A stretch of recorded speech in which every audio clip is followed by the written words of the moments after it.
કાટુ ગામે આમ આદમી પાર્ટીની ગુજરાત જોડો અભિયાન અંતર્ગતની સભા મળી ત્યારે આ ધરતી પરથી જેમણે અંગ્રેજો સામે ખૂબ લાંબો 30 વર્ષનો 1838 થી 1868 સુધીનો સંગ્રામ ખેલ્યો એવા રૂપસિંહભાઈ નાયક અને એમની પૂરી ટીમને અમે યાદ કરીએ છીએ। સાથે સાથે એમની આ જે વંશજો છે જે પણ અમને આજે મળ્યા છે ત્યારે અમે પણ પોતે ગર્વ અનુભવીએ છીએ।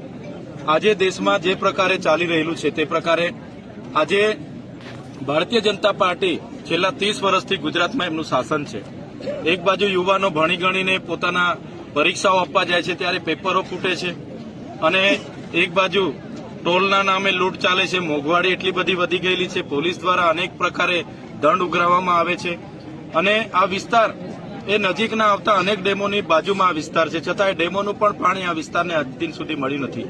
અહીંના નેતાઓ માત્ર ને માત્ર નળ સે જલ અને મનરેગા જેવી યોજનાઓમાં પોતાની એજન્સીઓ લગાવીને કરોડો રૂપિયા ઘરે બેસીને પોતાની એજન્સીઓમાં ટ્રાન્સફર કરાવે છે, જેના કારણે અહીંના લોકોને રોજગારી નથી મળતી, અહીંના લોકોને નળથી પાણી નથી મળતું અને ડેમોથી કોઈ પણ સુવિધા સિંચાઈની આજ દિન સુધી મળી નથી।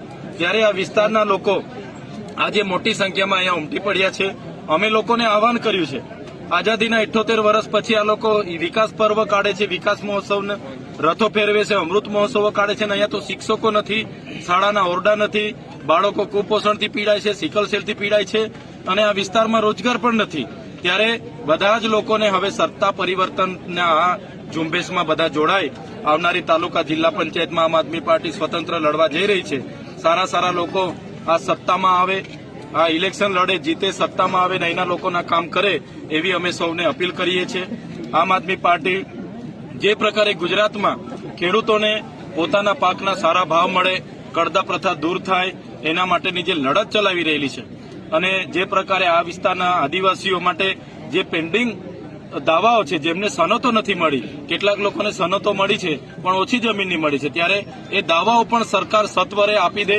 મનરેગાની જે લેબરની કામગીરી છે, રોજગારી છે